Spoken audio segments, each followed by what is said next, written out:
medios han producido también diferentes tipos de contenidos relacionados con cómo está el gobierno atendiendo la emergencia. Y también está esta información que es el reporte de datos que recibimos del Ministerio de Salud, que es una imagen. Aquí voy a un segundo para darles, por ejemplo, esta imagen que recibimos todos los días del Ministerio de Salud, que es el reporte de casos. Tenemos diferente información en esta imagen, tenemos el número de casos confirmados, tenemos los casos nuevos, los fallecidos, aquí hay como un desglose por cantones, pero esta es información que ya está procesada, que ya está estructurada. Digo, perdón, no está estructurada, que está preprocesada y nos la presentan ya digerida, por ejemplo, en esta imagen. Si ustedes quisieran responder, por ejemplo, bueno, ¿cuántos casos nuevos hubo en la primera semana de abril? O quiero saber cuántos casos nuevos hay hoy en el cantón de Bagaces. Con esta imagen es muy difícil responder a esas preguntas. Y este tipo de información, o incluso las declaraciones que nos da un funcionario en una conferencia de prensa, es información, sí, porque aquí yo tengo información de diferente tipo, sin embargo, no es información estructurada. Y eso es de lo que vamos a hablar en esta conferencia o en este taller el día de hoy. ¿A qué me refiero con, a ver si puedo volver a compartir la pantalla? Ahí. Bueno, no, ahí está bien. Ok. ¿A qué me refiero con información estructurada? Información no estructurada. Un ejemplo de eso es esta imagen que les acabo de mostrar, que es información que ya está preprocesada por alguna entidad o alguna persona. También información que tenemos en documentos, en reportes, en papel, o que nos encontramos en un reporte en línea o en un documento en físico. También información no estructurada son las declaraciones de funcionarios o cuando vamos a hacer una entrevista en una conferencia de prensa o con algún experto, algún funcionario sobre algún tema en específico. Y esta información no estructurada no es que no sea útil, obviamente nos funciona para hacer notas informativas, nos funciona para dar contexto a un reportaje más grande, o incluso si estamos haciendo un reporte, nos sirve, bueno, para integrar cifras en el reporte, dar más contexto, complementar un reportaje, redactar un informe. Sin embargo, hay otro tipo de información que es lo que llamamos información estructurada o datos, que es como ese paso previo a yo obtener, digamos, esa imagen que les enseñé. ¿Qué es información estructurada? Y ahora vamos a verlo con ejemplos para que lo entiendan un poco mejor. Cuando hablamos de datos son representaciones de variables, características que asignan valores específicos. Y lo más importante cuando hablamos de información estructurada es que deben poder ser leídos por una computadora para poder manipularlos y poder hacer cálculos. Es decir, si yo, como les mencionaba, a partir de esta imagen yo no puedo hacer una suma, no puedo filtrar la información para solo enfocarme en un caso particular, sino que esta información no está estructurada de forma que yo pueda hacer esas cosas.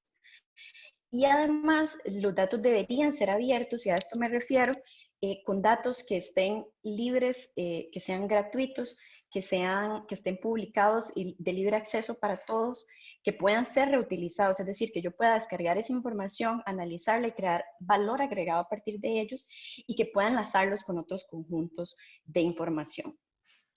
¿Por qué es importante este tipo de información estructurada y qué nos permite hacer?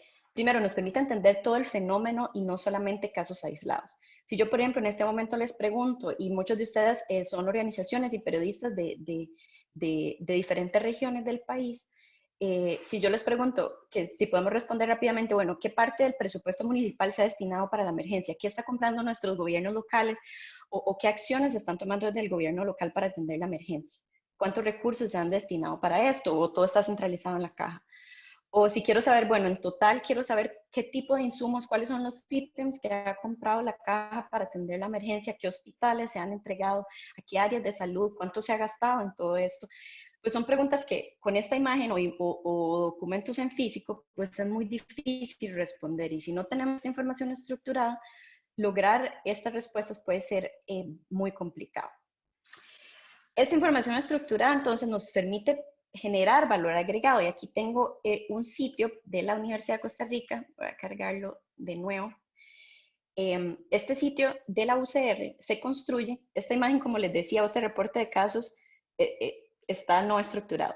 aquí en la UCR, y esto lo están haciendo muchos medios, periodistas u otro tipo de personas que están analizando datos del COVID, por ejemplo, lo que hace es estructurar esa información en una hoja de Excel y a partir de eso, por ejemplo, en este caso, el Observatorio del Desarrollo creó este sitio web donde, no, donde se le da valor agregado a la información. Entonces podemos ver diferentes tipos de visualizaciones de cómo está evolucionando la crisis, de diferentes preguntas, cuántos internados hay, cuántos recuperados.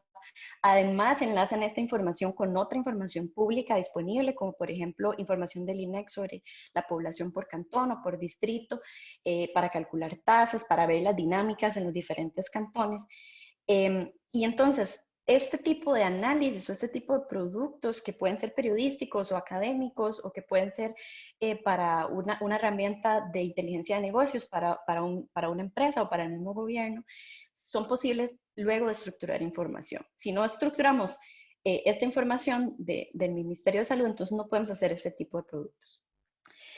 Y también es importante porque como periodistas, o como también, digamos, depende de la labor que hagamos, una de las grandes áreas del periodismo también es monitorear el uso de los recursos públicos, monitorear la labor pública, y pues para esto es muy importante o muy valioso. El tipo de historias que podemos contar cuando estructuramos datos es muy diferente al tipo de no podemos hacer si solo vamos a la conferencia de prensa. Y esto por eso nos permite contar historias novedosas. Para entender un poco en la práctica qué es esto de información no estructurada y estructurada, y por favor, bueno, ahora vamos a preguntas por si no les queda claro. Esta imagen que no es de Costa Rica, pero les aseguro que así se ve la información en algunas oficinas públicas. Son expedientes de papel. Yo trabajé como periodista, trabajé en La Nación y antes de eso trabajé en un proyecto muy bonito de Amelia Rueda, que era una unidad de datos, investigación, y uno de los proyectos que como equipo se hizo era, la pregunta que queríamos saber era, bueno, ¿cuánto gastaba el Poder Ejecutivo en el alquiler de edificios? Entonces, bueno, empezamos y lo primero que hicimos fue, bueno, solicitar a los ministerios que si nos puedan enviar el Excel con la información. Bueno, nos imaginamos que nos enviaban cuál es el número de contrato y cuál es el edificio y cuánto mide y cuánto personal trabaja ahí, etcétera, etcétera. Y pues lo que nos encontramos en la práctica es que algunas entidades nos podían mandar o tenían esa información tabulada y estructurada, pero en muchos casos lo que las opciones nos ofrecían era, vea, yo no tengo eso en un Excel, o sea, eso no está estructurado. Lo que le ofrezco es que si usted quiere venir a la oficina, puede venir, y yo le presto los expedientes de contratación y usted ahí va sacando la información que necesite. Y eso fue literalmente lo que tuvimos que ir a hacer. Y es algo que en Costa Rica, si bien hay un gran esfuerzo y hay fuentes de datos ya públicas, mucho del trabajo, sobre todo si queremos historias, ciertas historias o cierto tipo de historias, esa información no va a estar estructurada y va a ser nuestro trabajo hacer esa labor manual. Y literalmente lo que hicimos fue estructurar esta información y generar, así se veía, estos expedientes eran los contratos de diferentes ministerios, y entonces era leer contrato por contrato y sacar los puntos de información que necesitábamos para el reportaje. Al final de cuentas, estructuramos esto en algo que se veía como esto, que esto es a lo que me refiero con información estructurada, donde yo tengo información tabulada, donde tengo variables en las columnas, donde tengo en cada fila una observación, que en este caso era un edificio que alquilaba el gobierno. Y a partir de esa información estructurada, de analizar esa información, se generó un reportaje que al final es una historia, fue una historia periodística. Y por ejemplo encontramos, si bien tal vez lo primero que, o sea, pudimos responder la pregunta simple, bueno, ¿cuánto gasta el gobierno en alquileres y qué edificios se alquila? Pero al final, después de analizar esa información, en realidad nos encontramos con una historia más interesante, que era, por ejemplo, ver que había dos familias que concentraban casi una gran parte de todos los alquileres del Poder Ejecutivo. Entonces, es otro tipo de historias que no las vamos a encontrar en un sitio web, sino que las vamos a encontrar luego, estructurar información y poder analizarla. Esta es otra imagen, digamos, que es una imagen como les digo, bueno, en mi organización trabajamos en diferentes partes del mundo, pero esta es una plataforma en donde el sistema de contrataciones pasó de verse así a ser un sistema completamente digital con información estructurada que se produce gran cantidad de datos, y entonces actualmente se pueden generar reportes como este que ven aquí, donde yo puedo ver, por ejemplo, bueno, cuál es la región del país, a dónde están yendo los contratos, quiénes son los principales proveedores, cuánto ahorro estoy teniendo en los contratos, cómo se ha comportado. Puedo hacer diferentes tipos de herramientas que no son solo útiles para periodistas, sino para el mismo gobierno, para las mismas entidades o incluso para el sector privado. Bueno, esta es otra imagen de cómo se puede ver información estructurada, que puede verse de forma tabular, así como esta, que es tal vez con lo que estén más familiarizados, como una hoja de Excel, una hoja de cálculo. O también hay otro tipo de estructuras de datos como esta, que se llama JSON, que es otro formato de información estructurada. Lo importante aquí es, y de lo que vamos a hablar aquí, ya tenemos tal vez más claro a qué nos referimos con información estructurada, pero bueno, ¿qué tipo de datos son los que vamos a hablar tal vez a los que es más importante ponerle atención? Primero, datos públicos, que ahora vamos a explicar qué son datos públicos o qué tipo de información podemos acceder. Esto tiene que ver con presupuesto, con gasto, con contratos, con proyectos de las entidades, con información en general sobre la labor pública, sobre el Congreso, los ministerios, entidades, municipalidades, en fin, sobre todo el aparato estatal. Y además, como les decía, les voy a dar varios ejemplos también que tienen que ver con contratos públicos, porque es importante entender cómo el gobierno y las entidades públicas gastan su dinero. Y una de las formas, o la principal forma que tiene el gobierno de dar servicios y bienes a la población es a través de la contratación pública. Y la contratación pública es uno de los principales vehículos de riesgo para mal uso de fondos o también riesgos de corrupción. Entonces es importante entender cómo funciona esto para poder monitorear o estar al tanto de la labor que están haciendo nuestras municipalidades, gobiernos locales, ministerios y demás. Y finalmente, para cerrar este primer bloque, que es importante y por eso digo, bueno, creo que hay un público diverso en este taller. Y lo que quiero que entiendan es que esto no es solo un tema de periodistas o no es solo un tema de ONGs, sino que en realidad los datos, como les he ido explicando, les funcionan a diferentes tipos de actores. Tenemos al gobierno que puede utilizar, o sea, que los gobiernos no deberían solamente liderar datos para cumplir con transparencia, sino que los utilice para la toma de decisiones. Para el sector privado, tener información pública, o sea, los datos abiertos en general son un vehículo de innovación en diferentes países. Por ejemplo, si hay datos públicos de las paradas de autobuses y las rutas de los autobuses y la frecuencia, y esa información está abierta, un negocio puede agarrar esa información y convertirla en una aplicación del celular que le diga a uno a qué horas pasa el bus y a dónde.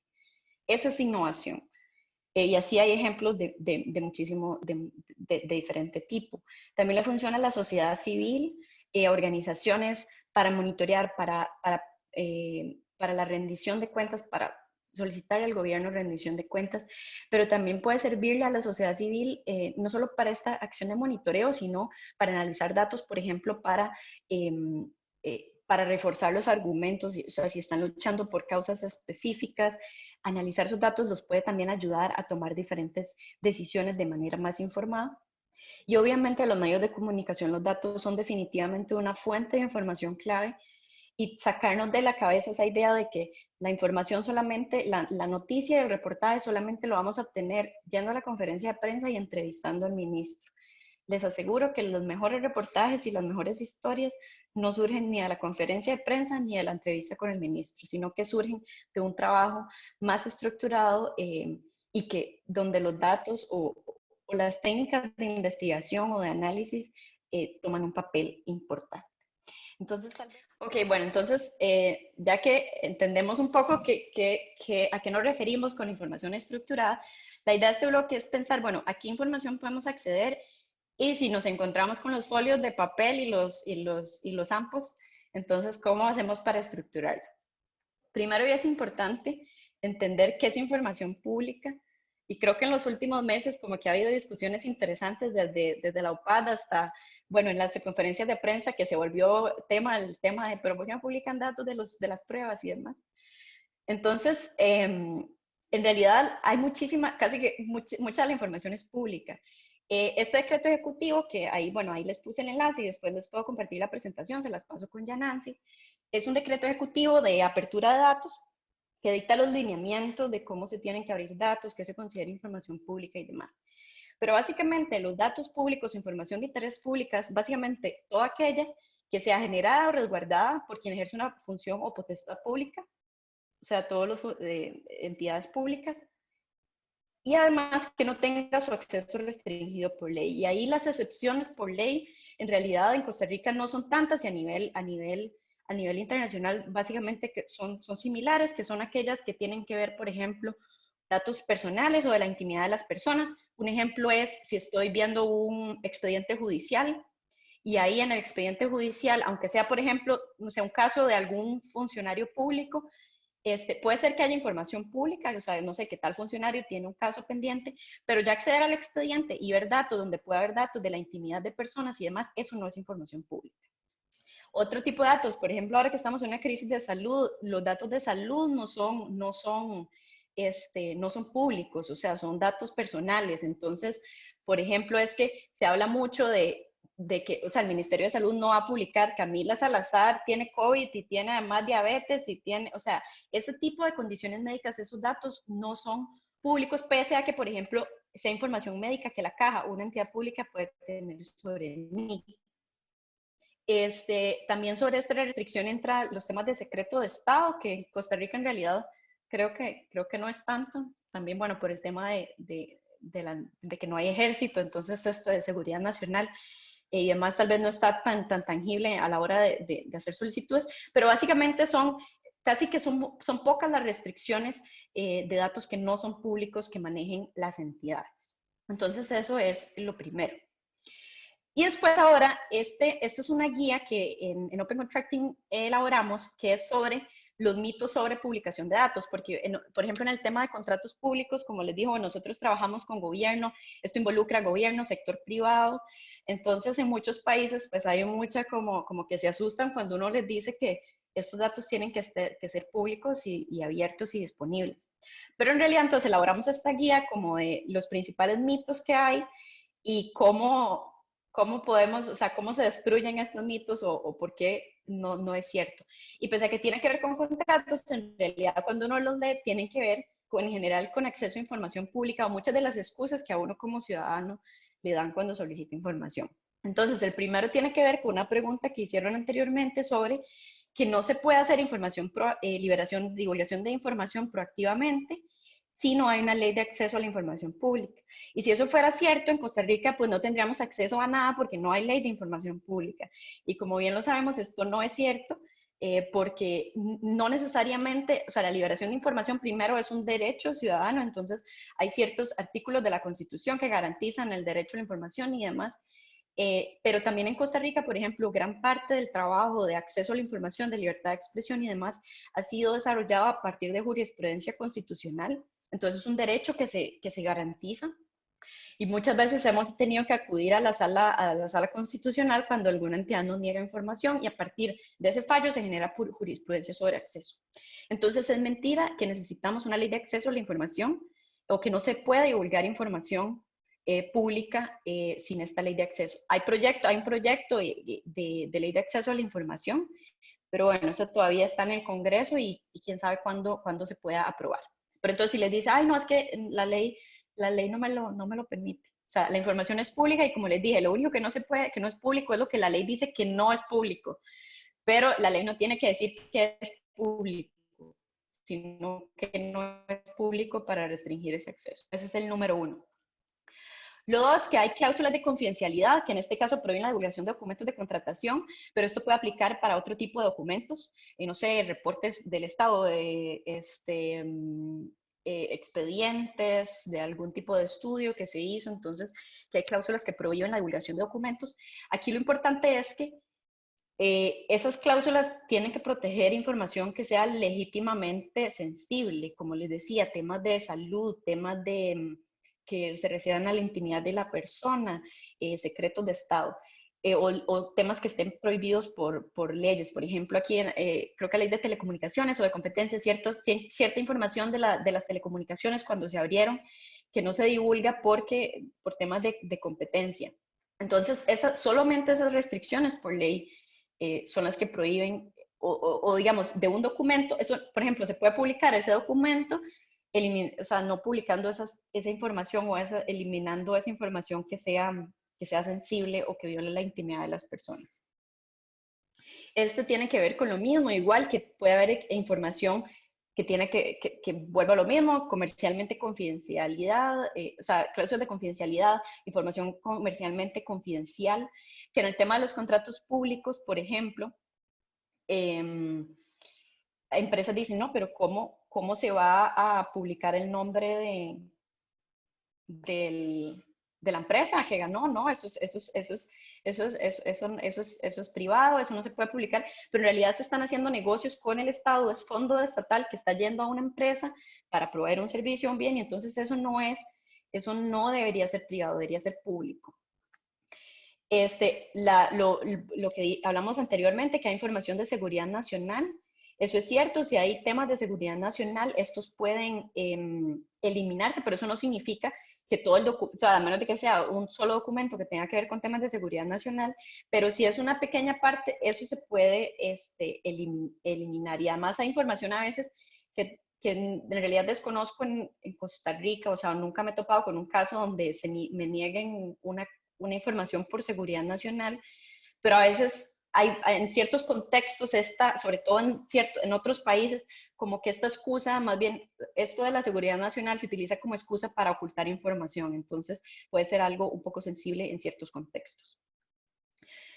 El otro mito, que hay datos personales de los documentos de contratación que no pueden divulgarse, al igual que en otro tipo de documentos públicos. Esto es importante y hay cierta información que es clave, que involucra algún tipo de dato personal, por ejemplo, quién es el representante legal de la empresa, que es importante para el proceso de transparencia en la adquisición, en los procesos de contratos. Por ejemplo, uno de los casos que vemos frecuente, que hemos estudiado, es que a veces en los contratos públicos pasa resulta que para simular competencia en una licitación, resulta que yo tengo dos empresas, entonces una se llama la empresa A, la otra se llama la empresa B, compiten entre sí, pero en realidad yo soy la dueña. Entonces, divulgar información sobre quién es el beneficiario final es algo por lo que se aboga mucho en los temas de transparencia en los procesos de contratación. Un ejemplo local que es relevante, que bueno, es un trabajo que yo empecé a hacer ya en los últimos meses que estuve en La Nación, que al final no terminamos, pero que el semanario lo publicó. Después nos dimos cuenta que los dos medios estábamos trabajando en lo mismo.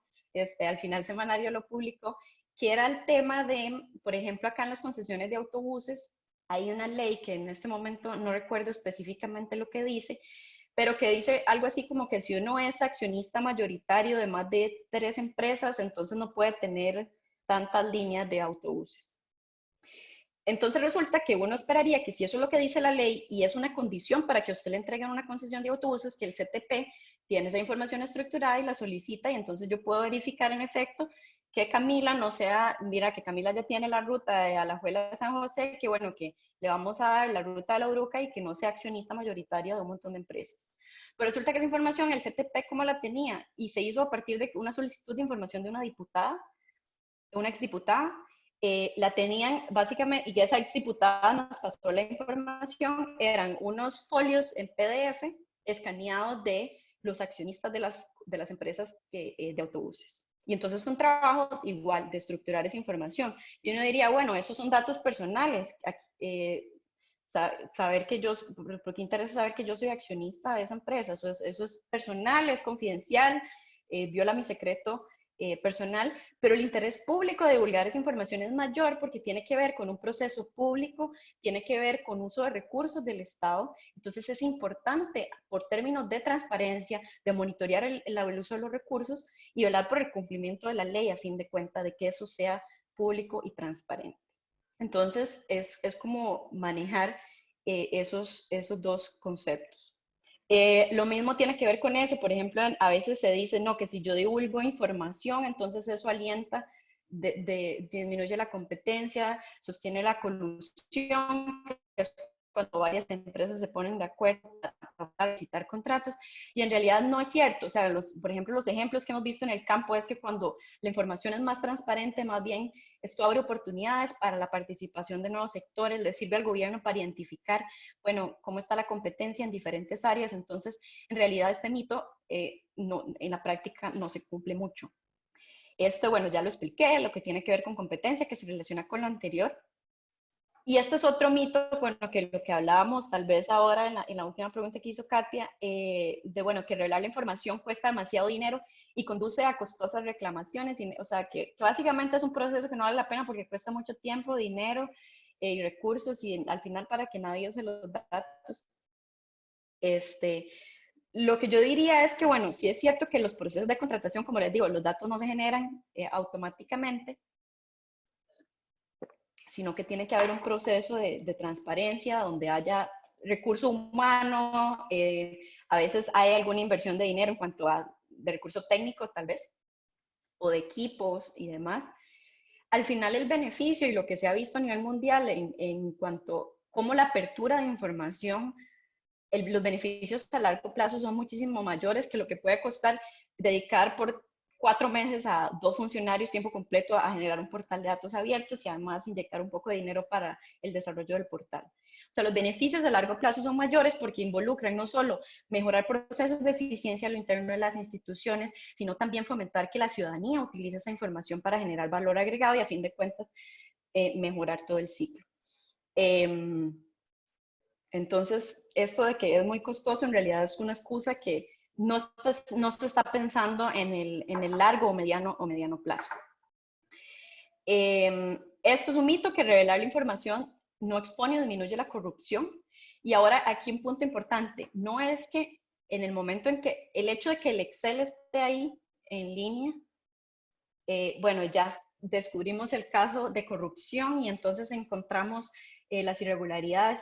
En realidad ese valor agregado, y es algo que he hecho énfasis a lo largo de la charla, se genera a partir del uso de los datos. Entonces, primero, si esta información no se estructura, no podemos descubrir o al menos analizar a ver si hay alguna irregularidad. Pero si esa información está disponible y se usa, esto puede ayudar a destapar casos de corrupción y, digamos, en medios hemos visto muchos casos de cómo al analizar esa información podemos descubrir irregularidades o monitorear los procesos. En otros países, por ejemplo, que ya tienen ya varios años en estos temas de apertura y modernización de los procesos de contratos, incluso, por ejemplo, un caso que me gusta mucho es uno de Paraguay, es uno de los países en Latinoamérica que tiene los mejores datos de contratación, o sea, publican desde que se planifica un proceso hasta que se paga al proveedor. Y entonces ha habido mucho trabajo, ya llevan varios años en esto y hay mucho trabajo de medios, pero también mucho de la academia utilizando esos datos y además trabajando con el gobierno para mejorar el sistema. Entonces, por ejemplo, uno de los más recientes es de la misma universidad en Asunción, gente que en tesis de doctorado, maestría, analiza datos de contratos para desarrollar sistemas de alerta temprana en casos de corrupción y se está trabajando con la Dirección de Contrataciones para implementar esos sistemas de alerta dentro de sus mismos sistemas. Entonces es algo que no solo sirve para uno como periodista buscar a ver si le dieron el contrato al primo del diputado, o sea, no solo para eso, sino para mejorar la eficiencia del proceso y para, a fin de cuentas, mejorar el uso de los recursos públicos desde la misma institucionalidad. Y este mito que me encanta porque además siento que ha salido mucho en este tema de las conferencias de prensa y el COVID, que es una excusa que se utiliza, o sea, y no solo se utiliza de parte de ciertos funcionarios públicos, sino que también bueno, en el mundo pequeño de Twitter a veces hay unas discusiones interesantes sobre este tema, que dice, bueno, que la información en realidad, que no se liberen datos porque en realidad la gente y los medios malinterpretan o lo utilizan para avergonzar a los funcionarios, entonces que para qué liberar datos si en realidad la gente no sabe sumar y no sabe lo que es un promedio y lo que hace es hacer malos cálculos y desinformar. Sí, es cierto que ejemplos de mal uso de datos en los medios sobran, en los medios y en otros espacios, no solamente medios de comunicación, es cierto que sobran, pero esa no debe ser excusa nunca para frenar el acceso a la información. Nunca, o sea, más bien uno debería abogar por abramos datos para que la gente sepa, bueno, que existe esta información y entonces capacitemos a la población para que pueda utilizar esta información y generar valor. Esa otra postura en realidad es como, yo soy dueña de la información, yo soy el experto y usted no sabe nada. Y si bien es cierto, por ejemplo, en esto del COVID, ninguno de nosotros, o sea, y por más que, digamos, yo trabajé como analista de datos, yo no soy epidemióloga, no tengo idea de cómo hacer un modelo epidemiológico, por más que hubieran liberado los datos para hacerlo, eso es una excusa como que en realidad creo que es una salida muy fácil para no publicar información y que más bien se debería abogar por la capacitación y generar espacios de participación con la ciudadanía. Entonces, estos son básicamente cosas con las que se pueden enfrentar cuando solicitan información y que tengan claro que no, o sea, si le salen con esto, ay no, pero yo le doy la encuesta, pero muéstrame su título de estadística para saber que usted sabe ponderar una encuesta. No, eso nunca puede ser una excusa para solicitar información. Entonces, para que lo tengan claro. Y también, antes de, digamos, de enseñarles algunos ejemplos y demás, volviendo a preguntas que había en el blog pasado que tenían que ver, bueno, cómo la participación, o sea, por ejemplo, estos índices de transparencia o cómo los ciudadanos podemos monitorear o impulsar la apertura de datos, en realidad creo que es clave y creo que en este contexto, en nuestro contexto aquí en Costa Rica, ha sido muy importante para promover la apertura o al menos generar un poco de conciencia sobre la importancia. Espacios de sociedad civil, hay mucha gente en sociedad civil donde hemos trabajado para fomentar la apertura de información. Y dado eso, como les decía, si no existe una ley, si no fuera por periodistas que han puesto recursos ante la sala constitucional, si no fuera por espacios de discusión donde se invita a gobierno, si no fuera por talleres de capacitación donde se trabaja en conjunto con las entidades, pues estaríamos mucho más atrasados de lo que estamos hoy en día. Entonces es muy importante que la ciudadanía se involucre y que exija la publicación de información, pero que también trate de ser un ejercicio no muy unilateral de la ciudadanía exigiendo, sino tratando de entender el contexto específico y, como les decía, la realidad de las instituciones, para poder también exigir lo que es viable, porque tampoco podemos exigir, bueno, gobierno digitalizado y abierto en un mes, eso no es viable. Entonces, también es importante entender ese contexto. Ahora, después de este imagen, bueno, ¿dónde puedo buscar datos? En realidad, como les decía, Costa Rica no tiene un portal de datos abiertos. No hay un portal de datos abiertos, entonces no hay, bueno, como un solo sitio donde podamos buscar información. Como periodista, bueno, lo que le recomiendo también es, normalmente uno como periodista trabaja como con ciertas fuentes y demás, entonces es entender muy bien a la fuente y ver qué tipo de información produce, consume, qué tipo de información hay disponible en los sitios web de las entidades. En el tema, por ejemplo, de contratos o presupuestos, bueno, el Ministerio de Hacienda se publica cierta información. En el tema de digamos, por ejemplo, en el sistema de compras públicas, el SICOP, tienen un bloque de datos abiertos, que si uno se mete al SICOP, aquí está el portal de datos abiertos. ¿Ven? Entonces aquí uno puede, digamos, buscar por fecha. Quiero los contratos, no sé, a partir ¿cuándo fue que comenzó? Como del 8 de marzo, que empezó la crisis para ver, bueno, las compras que se han hecho desde entonces. Entonces, hay información y ahora tal vez lo va más claro como con contratos de qué tipo de información hay, pero bueno, esto se puede descargar en un Excel. Igual en el sitio de la Contraloría, si ustedes se meten, aquí hay una parte que se llama, por ejemplo, consultas. Entonces, por ejemplo, hay consultas sobre contratación administrativa.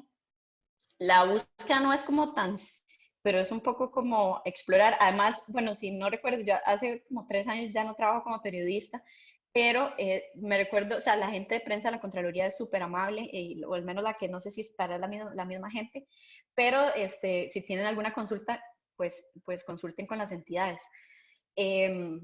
Y entonces aquí se puede buscar por tipo de procedimiento, se pueden ver los adjudicatarios, subpartidas, las instituciones que contratan y esta información se puede descargar en un Excel.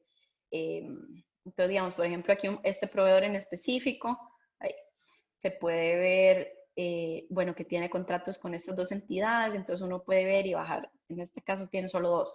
Pero bueno, sí se puede buscar información de contratos en ese sitio de la Contraloría. Igual hay otras fuentes y como les digo, depende mucho de la fuente que ustedes utilicen. Verifiquen qué información está disponible. Por ejemplo, en los gobiernos locales, verifiquen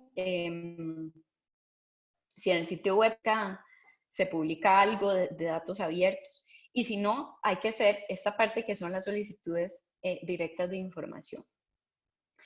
Y los formatos, como les decía, cuando hablamos de datos estructurados y abiertos, siempre buscamos este tipo de formatos, o sea, que estén en CSV, en formato de Excel, que es XLS, o en formato hoja de cálculo, o digamos, si ya es como algo más avanzado para generar otro tipo de información, también se pueden consultar los JSON de la información.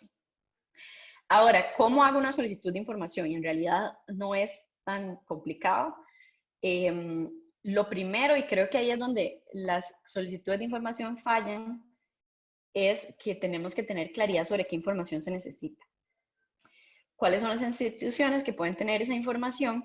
Y antes de hacer cualquier solicitud, de verdad se lo recomiendo, hablen directamente con las entidades primero. Porque si no les pasa lo que nos pasó a mí, que uno llega y manda el correo de que necesito el Excel de los alquileres con el número de procedimiento y el monto y taca, taca, y hace la lista de Navidad. Y al final la entidad es como, hey, no, es que no tengo eso.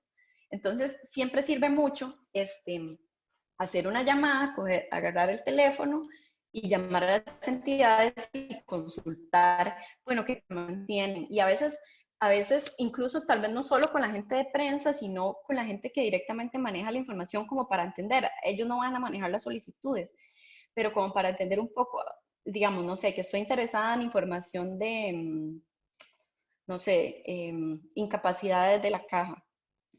Entonces puedo hablar con la persona o morosidad de la caja. Entonces, bueno, llamo a la persona y le digo, bueno, es que estoy interesada, quiero hacer algo parecido así. No sé si ustedes andan buscando información estructurada más o menos de esta forma. ¿Ustedes tienen eso?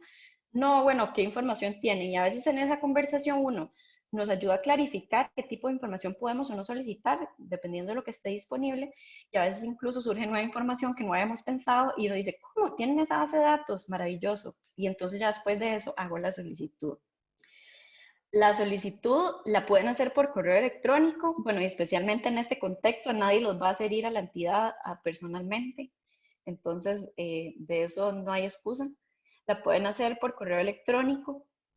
Lo importante es especificar la información que necesitan y el formato en el que requieren los datos. Ya les dije, o sea, sea en XLS, en CSV, en general lo que les digo, requerimos siempre datos estructurados. Y aquí en la información que necesitan es muy importante ser específicos. No, digamos, de nada sirve una solicitud al MEP que diga quiero datos de educación.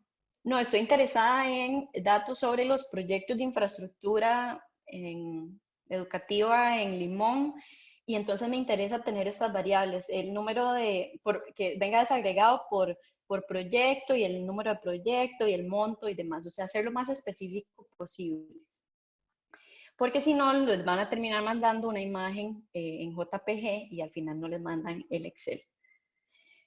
Otro tip importante es que, por ejemplo, si ustedes envían el correo hoy, las entidades por lo general tienen 10 días hábiles para responder. Entonces, por ejemplo, sobre todo si van a hacer muchas solicitudes de información a la vez, por ejemplo, en este proyecto de los alquileres, me acuerdo que era mandarle correos a todos los ministerios, entonces, bueno, hay que organizar, ok, ya mira, Hacienda ya me respondió, pero Cultura no, y me falta el Ministerio de Trabajo.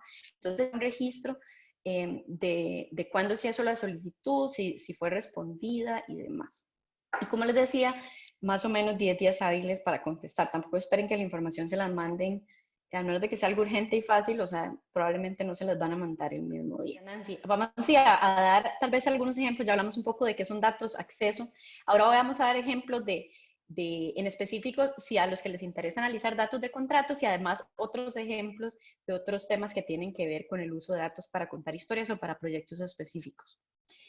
Para hablar de contratos, creo que el ejemplo, bueno, nosotros trabajamos con un estándar de datos que básicamente dice qué publicar y cómo publicar, en qué formatos y demás. Pero lo importante, cuando estamos, y en este caso en Costa Rica no implementa el estándar, lo que hay son esos datos que les enseñé del SICOP, pero es importante entender que los procesos tienen diferentes etapas. Entonces, desde que yo planeo el proceso de licitación, cuando hago la convocatoria, adjudico el contrato, cuando lo firmo y el proceso de ejecución.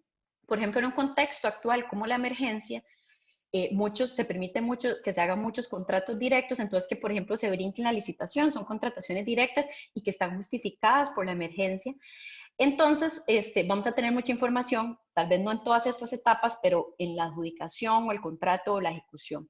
Entonces, en este proceso es importante entender que los procesos tienen diferentes etapas y que cuando busquemos información podemos solicitar diferentes tipos de informaciones dependiendo de las etapas. En la planeación podemos ver, digamos, todo el tema de presupuestos, de proyectos, de estudios de mercado, demás. En las licitaciones se pueden publicar otro tipo de información que tiene que ver con, por ejemplo, bueno, qué es lo que se está comprando, a qué precio se estima que se va a comprar, quiénes son los oferentes que están licitando, a qué monto están ofertando. Y así con las demás etapas hay diferentes puntos de información que podemos tratar de buscar. En este caso, bueno, está este estándar que les decía, bueno, que básicamente nos dice qué publicar, cómo publicarlo, que está enfocado en necesidades de los usuarios, pero que básicamente, como aquí, digamos, este estándar no existe, lo importante es que si van a pensar en historias o en monitoreo, en estos temas de contrataciones, piensen, bueno, en qué etapa se divide el proceso y qué puedo buscar en cada etapa que pueda ser sospechoso o no. Como ejemplo, digamos, de cómo utilizar estos, si quiero estructurar información, entonces iba justo a mostrar este ejemplo de los contratos de la caja, de este sitio, digamos, que están disponibles.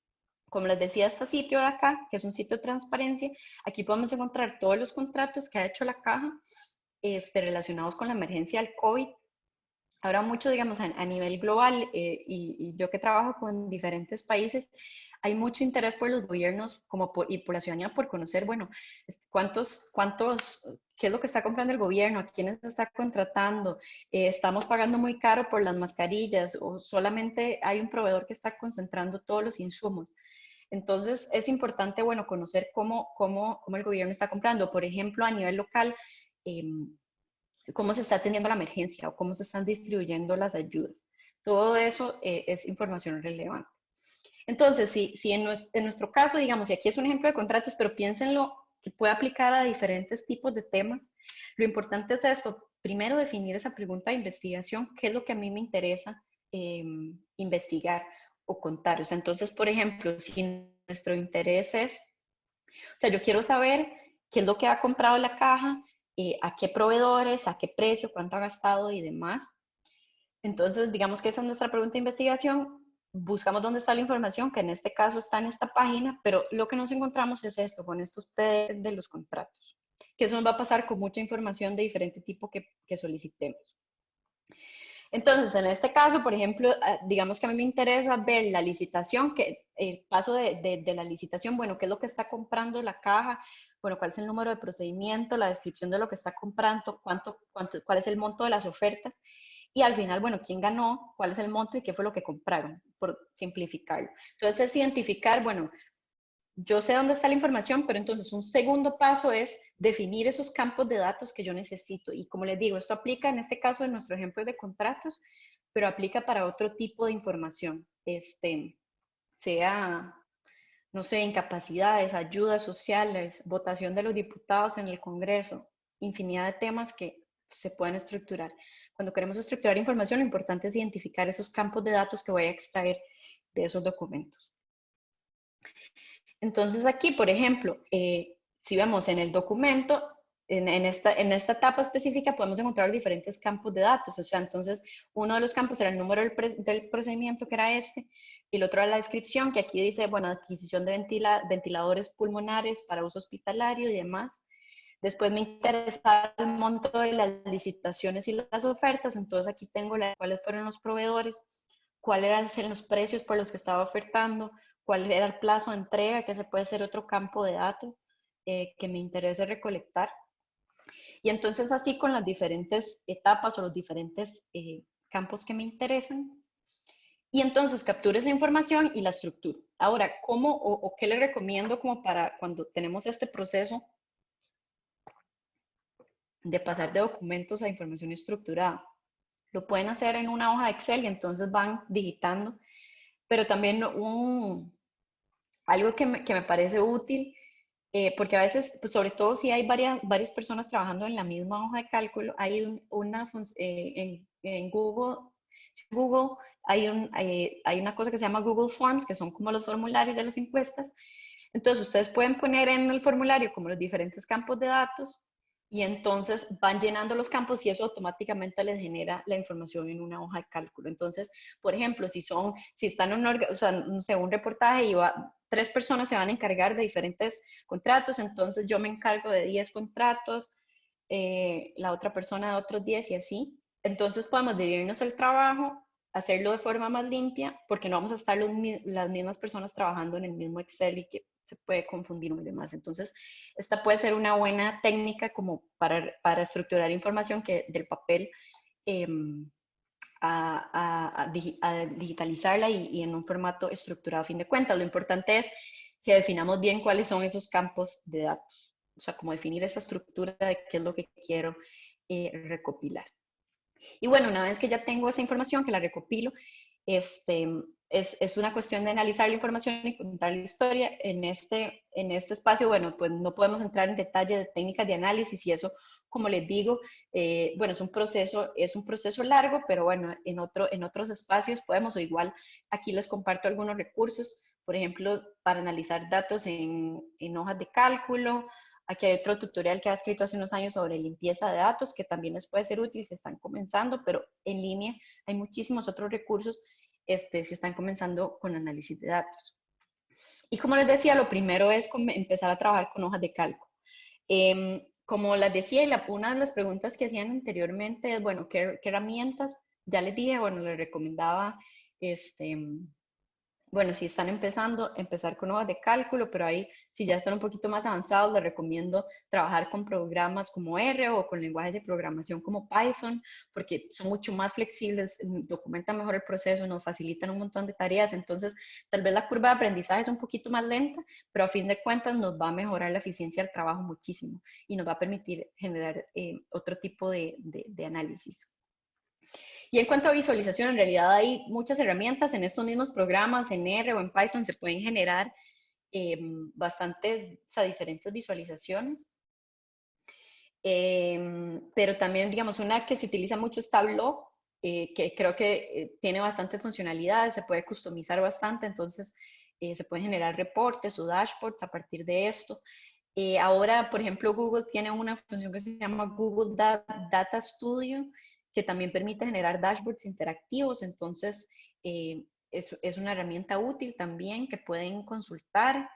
Y también hay otras como más de inteligencia de negocios, como BI de Microsoft, y así, digamos, esas son las que tengo en mente. Pero o sea, y también hay muchos sitios como para generar gráficos, Data Wrapper, está Flourish, que es otro proyecto de visualización. Entonces ahí tal vez los podemos compartir los enlaces ahora al final. Y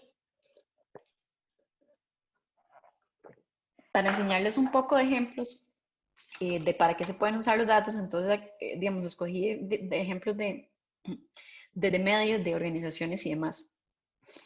Este es uno, por ejemplo, que tiene que ver además con la crisis actual, que es un proyecto con el que, bueno, en el equipo en el que trabajo está en diferentes lugares, parte del equipo está en Colombia, entonces este me lo pasó una compañera que trabaja mucho con periodistas y en las regiones de Colombia, y me dijo que este proyecto que está súper interesante es una gente que se llama la Contratopedia Caribe, que es un grupo de periodistas que ¿cómo se llama? Lo que monitorean son los contratos en el Caribe colombiano. Entonces, en este momento, lo que están monitoreando es los mercados, eso sería aquí en Costa Rica, los diarios que está entregando el gobierno. Entonces, lo que están monitoreando es cómo, bueno, qué se está comprando para los diarios, a qué precio y demás, y además si le está llegando a la población. Entonces, es un trabajo periodístico, pero también es un trabajo de servicio social, en donde los mismos periodistas analizan la información, pero también trabajan con gente de la comunidad para ver, bueno, que les estén llegando las ayudas del Estado, que el Estado esté ejecutando bien los recursos.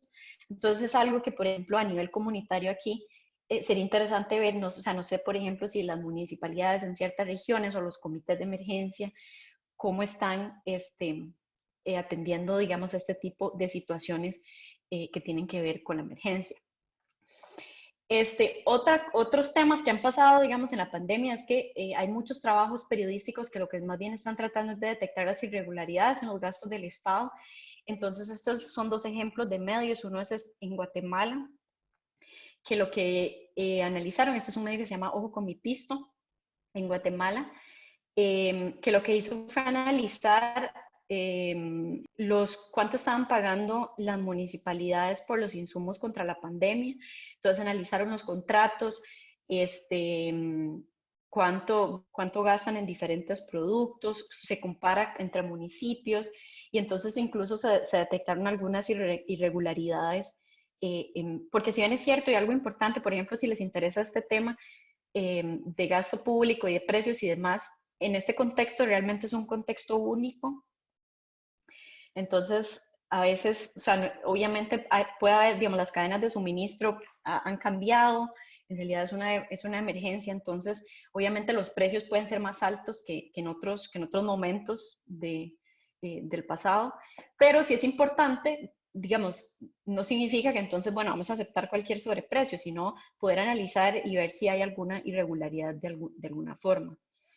Por ejemplo, es muy interesante de Paraguay, que lo que hicieron fue analizar los contratos de ventiladores que estaba comprando el gobierno paraguayo, digamos, y entonces encontraron que el proveedor al que lo estaban comprando, digamos, era un proveedor al que siempre le compraban este tipo de productos, que aumentó mucho el precio en la pandemia, pero además, de forma interesante, encontraron que ese mismo proveedor, digamos, vendía el mismo producto a otros países vecinos, Uruguay, Argentina, y en comparación a esos países, el precio que estaban comprando en el gobierno, que le estaban cobrando al gobierno paraguayo era muchísimo más alto.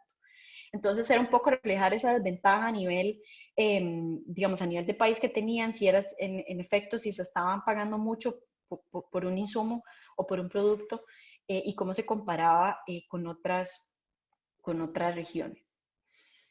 Este es otro ejemplo que me gusta mucho, que fue un proyecto del año pasado, que también no solo los productos o los datos tienen que ser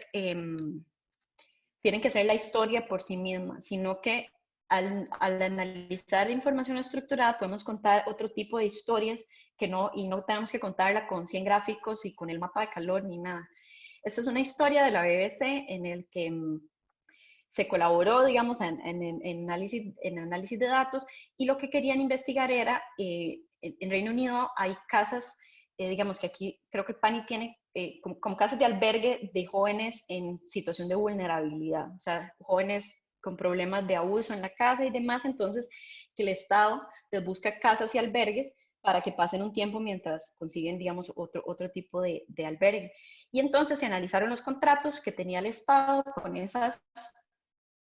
con esos proveedores, digamos, que les daban casas, el Estado les paga a esta gente para que albergue a jóvenes, a menores de edad, y entonces se dieron cuenta de que, por ejemplo, estaban cobrando contratos millonarios, pero que los adolescentes no tenían comida, no les daban ni siquiera sábanas, y entonces era una historia, bueno, que se analizaron los datos y se identificaron, pero entonces después se fue al campo a hablar con las personas afectadas por esta situación y en realidad la historia no había ni un gráfico, era un documental en televisión sobre la situación de estos jóvenes que a final de cuentas estaban afectados, o sea, era un mal manejo de los recursos públicos porque se estaba pagando un sobreprecio y pese a eso, los jóvenes no estaban recibiendo la atención que necesitaban. Entonces, para eso también pueden servir los datos. Y este es un ejemplo más bien del gobierno, cómo el gobierno puede utilizar los datos para mejorar. Este es un ejemplo también en Colombia, en donde, bueno, el gobierno empezó un proceso de modernizar el sistema de contratación y demás, y el mismo gobierno analizó los datos abiertos que estaban publicando y descubrió que, por ejemplo, en el sistema de comedores escolares había un cártel, o sea, había un cártel de proveedores que les estaba vendiendo los productos a un sobreprecio altísimo y entonces se modificaron los procedimientos de contratación, se identificaron quiénes eran esos proveedores, se cambiaron las reglas y al final de cuentas lograron reducir los precios de los alimentos de las escuelas públicas muchísimo. Entonces es como esto se puede utilizar también a nivel de las instituciones para mejorar la eficiencia y proveer servicios. Y esta es otra, que era la que les mencionaba anteriormente, que era la pregunta de cómo los ciudadanos podemos monitorear. Esta es la plataforma que les comentaba en Ucrania, que se llama Dozorro. El sistema de gobierno se llama Prozorro, entonces esta es como la versión de la ciudadanía. Entonces tienen un sistema muy sofisticado de alertas, tienen muchos contactos, como les decía, con medios y demás, y una comunidad muy activa de ciudadanos monitoreando el uso de los recursos públicos a partir de esta plataforma. Y finalmente, también si les interesa, y bueno, este tema de contratos, como les decía, mucho de este tema de investigación tiene que ver con monitorear el uso de recursos, con buscar irregularidades, entonces tenemos una guía como de banderas rojas, que son como comportamientos que parecen sospechosos en las contrataciones, y entonces que les puede servir como guía, bueno, si yo quiero investigar los contratos de la emergencia, ¿qué puedo buscar? ¿O qué me debería llamar la atención? Entonces, estas guías les pueden servir para buscar ese tipo de temas o qué buscar en este tipo de contratos.